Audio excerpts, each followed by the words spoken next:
Welcome back, everyone. In this lecture, we're going to go through a manual implementation of principal component analysis. Let's get started. I'm going to head over to Jupyter Notebook. Okay, here I am at the Jupyter Notebook. I've gone ahead and imported NumPy, Pandas, Matplotlib.pyplot, and Seaborn. The dataset we're going to be working with is actually a dataset that comes with scikit-learn, but we went ahead and saved it as a CSV file for you. So you can say pd.read.csv, and then inside your data folder, you should have access to a dataset called Cancer Tumor Data Features, and the details about this dataset are available for you in the lecture notebook. But essentially, if we take a quick look at it, it's a bunch of feature data of tumors that were removed during a biopsy. And some of the tumors were malignant, others were benign, but we can see here they took measurements on the mean radius of the tumor, perimeter, texture, area, etc. But the main thing to note here is that we have 30 columns.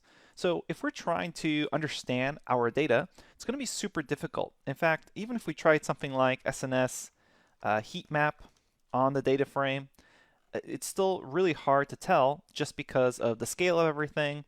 And so maybe we'd have to scale all data, but then what are you actually comparing to? So just in general, with so many features, it's super difficult to understand. So what we would like to do is be able to reduce the dimension space. So again, we're not going to take a subset of features. We're going to convert these 30 features in a 30-dimensional space to some other component space that we can actually then visualize. So how do we do that? We can do that with principal component analysis. As we've previously discussed, the first step is to scale our data. Remember, visually, that was taking those points and then shifting them so their mean was 0 along every dimension. That's actually really easy to do with scikit-learn. We can say from sklearn.preprocessing import standard scalar, and then we'll say scalar is equal to an instance of standard scalar. And then I'm going to say my scaled x is equal to scalar fit transform, and then we'll take in our data frame. So if I were to actually check scaled x mean along axis, well, actually we can just check the mean itself. Whoops, scaled x capital. You'll notice that it's pretty much 0. So you'll see it's 1.2 times 10 to the power negative 18. This is really just kind of a floating point issue as far as the computer's inability to compute 0.000 perfectly, but this is essentially 0. It's extremely small, 10 to the power negative 18, so the mean across everything is 0. And we can confirm that by doing something like axes equal to 0 here. And you'll notice that they're all tiny. So along every dimension, everything is pretty much 0. So you can see that as well if you were to say scaled x minus scaled x mean at 0 would essentially be unchanged from normal scaled x. So look at these numbers here. This is scaled x minus the mean of every column. If you actually just look at scaled x, it's the exact same results because the means are 0 essentially. Notice there's no change across this. All right, so that takes care of our step number 1, which is scaling the data. Next, we want to grab the covariance matrix. This is actually really easy with NumPy. It has a built-in covariance matrix feature. So we're going to say covariance matrix is equal to np.cov, which is the covariance function here. And we're just going to pass in scaled x. And we're going to say row variance is equal to false, because really we just care about the variance across the features themselves, not every single row. Okay, so now I have this covariance matrix, and then NumPy comes with a linear algebra library built in that allows you to calculate the eigenvectors and eigenvalues automatically. So the way we do this is we're going to say eigenvalues, comma, eigenvectors is equal to np linalg, that's the linear algebra that's built inside of NumPy, and then we're going to say eig, which is a function here that automatically computes the eigenvalues and the right eigenvectors of a square array, which is essentially what we have after we've calculated the covariance matrix. It should be noted here that it's going to pass or return this object that can be tuple unpacked, which is why we have eigenvalues first and then eigenvectors. So just keep that in mind. It's technically returning two things that we're unpacking here. And we pass in the covariance matrix. And so far, this should be matching up step by step with what we showed in the previous theory lecture. We're just doing it manually now. All right, so we have these eigenvalues and eigenvectors. If you take a look at the eigenvalues, essentially a series of values for every single feature, and then the vectors themselves are going to be vectors. So if you take a look at this, in fact, it probably makes more sense to take a look at the shape. You'll notice it's 30 by 30 right now. So essentially 30 dimensions for 30 features. That makes sense so far. So we have our eigenvalues and our eigenvectors. Next step is to choose how many components would you like to take from this. Recall that we do calculate the eigenvectors up to n number of dimensions, where n is the number of features you have, and we're going to select a subset after we sort them by eigenvalues. So far what we've done with PCA, just to kind of display it here, is we've gone from an n feature space to the same n principal component space. Now this is not terribly useful because it's essentially going from 30 features to 30 principal components. So nothing has actually been reduced. So now what we need to do is decide how many principal components to choose. So we're going to choose n is equal to 2 here for the principal components. So we're going to go from a 30 feature space, and after we calculate the 30 principal components, we're going to choose the top 2 based off the eigenvalues. So we're going to sort the eigenvectors based off their associated eigenvalues and then choose the top 2. We could have chosen top 3, maybe top 4, but remember the whole point of this is so we can visualize it. So 2 is much easier to visualize. So that's what we're going to choose here. So I will say the number of components is equal to 2. All right, so this is where we're going to go really heavy into the NumPy because of the shapes of eigenvalues and eigenvectors. But the main idea here is we're simply sorting everything based off the eigenvalues, and then we're going to grab the eigenvalues and eigenvectors up to n is equal to 2. So let's start off by grabbing a sorted key, and this is going to be np argsort. And argsort, what it does is it's going to sort everything and return the indices that would sort an array. So just to show you what this actually looks like, let me comment this out and say np argsort. I'm going to pass in a list here that goes 1, let's actually say 2, 1, 3. So what are the indices here of 2, 1, 3? So that's going to be index 0, index 1, and index 2. So what does np argsort of 2, 1, 3 return? It returns 1, 0, 2. What is this actually corresponding to? Well, it means that if you wanted to sort this array, you would have to get these index values into these positions. So it says, hey, grab the item at index 1, which is 1, and put that one here. So that would be 1. And it says, grab the item at index 0, which is 2, recall that's the index, and put it here in the middle. And then the item at index 2 here, which is 3, we can see index 2 here, stays where it was there, and now notice we have a sorted array. So it's kind of weird. It's similar to argmin and argmax or idxmin, idxmax. It's just returning the index locations that would have sorted the array. So now that we have that kind of settled out here, we're going to do say np argsort, and I'm going to sort the eigenvalues. So when you run that, you get this array, essentially, of the eigenvalues sorted out. And then what we're going to do here is we're going to reverse this because we actually want it going from the largest eigenvalue to the least eigenvalue. So we're going to say : -1, which is a quick way of reversing this, 0, 1, 2, 3, etc. And then what we're going to do here is after that say only grab the number of components that we were interested in, which is essentially 0, 1. Okay, so this will be our sorted key. And I've written it this way because this will be eligible for any data set. So all we did here again is we sorted based off the eigenvalues. I reversed this to get it in the other order. I don't believe argsort actually has an order. Oh, maybe it does here. So you could have used that as well. If we come here, actually it does not. So that's why we had to reverse it. And then we're going to say, grab me the first 2 largest components. Okay, so that's the sorted key. Recall sorted key are still those index values.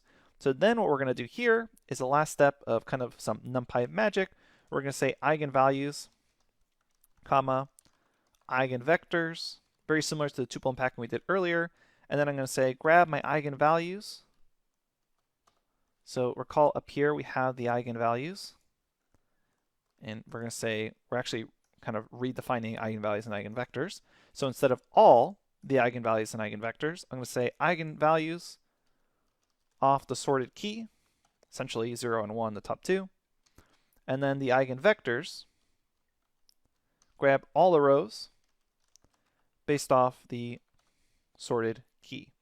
All right, and that's all there is to it. So here I'm saying grab, essentially, the top two eigenvalues and grab the associated top two eigenvectors, all the rows associated with it there. So I'm going to redefine eigenvalues and eigenvectors, and we're going from 30 principal components, which was up here, down to the top two based off this sorted eigenvalues. Very similar to the theory we just discussed. Okay, so bingo, I have those top two eigenvalues and top two eigenvectors. Remember that I still need to take my original data and project it onto that eigenvector. So how do I do that? Luckily, if you remember, the dot product is essentially just a projection measurement from one vector to another. So what I can do here is say the final principal components that I'm going to end up plotting is equal to NP dot product of my original data onto my eigenvectors. So what this step is doing is it's taking your original data and then it's going to project it to those eigenvectors. And that's what we're going to call essentially our principal components, because at the end of the day, that's really what I'm interested in, is the original data but projected back onto these eigenvectors. So scaled x, recall, has 30 dimensions, and we're projecting it down to those top two principal components, or those eigenvectors really, and we're not really going to label them as principal components until we're finished with that projection. I know I've been kind of calling these eigenvectors principal components, which in a sense they would be if we were to choose 30 feature space all the way down to nothing, 30 principal components, but instead we're saying, okay, now they're principal components because I'm taking my original data and projecting it down to those top two eigenvectors sorted by the top two eigenvalues. All right, so now when I see my principal components, I can see I just have two right here. And each row corresponds to the original scaled x, but keep in mind, these are pretty much new dimensional spaces here. These are two principal components, and they are not subsets of the original data set. But what we can do now is actually plot out the data. So we're going to say PLT scatter plot of principal components, and I'm going to say take all the rows in column 1, plot those out, and then take principal components in the second column, index 1, run that, and you should get a plot that looks something like this. Keep in mind, depending on your computer, sometimes it will flip the axes. That's okay in the case of just two principal components, but you should get something that looks like this, and we can say PLT figure, fig size equal to something like 8x6, and I can also up the DPI as well. Okay, so what I did mention is that this data set did have something to do with scikit-learn. It actually is built into scikit-learn. So if you have an internet connection and you have firewall access, essentially allowing you to download material from the internet, we can actually grab this data set directly from scikit-learn. So I can say from sklearn.datasets import, and it's called load breast cancer. And this will actually then have a function that can reach to the internet and load it. If you get some sort of trouble on this step, you're going to have to talk to your IT department or check your internet connection. There's not much I can help you from a Python standpoint, because really it's about your permissions on the ability to download stuff from the internet. But we can say cancer dictionary is equal to load breast cancer, open close parentheses, and run that. And you essentially get this kind of weird object. So if you check the type of this, it's the specialized scikit-learn utils bunch object, but it's essentially a dictionary. It has keys. You can see here it has data. So if you were to take a look at cancer dictionary data, that's actually the original data set. And then if you take a look at the description, so DESCR, DESCR, it's actually a bunch of text, which is then you're able to print out. And it's the full description of this actual data set. So this is what we were using. There's 569 rows, 30 attributes, etc. And it talks about summary statistics as well as where the data actually comes from. Okay, so what we were actually interested in is the fact that there's technically a target column. So if you read the description, there's essentially 212 malignant tumors and 357 benign tumors, and they're actually labeled with a target on that data set. So if you look at target, it's a bunch of zeros and ones, whether or not something was malignant or benign. So what can we actually use that for?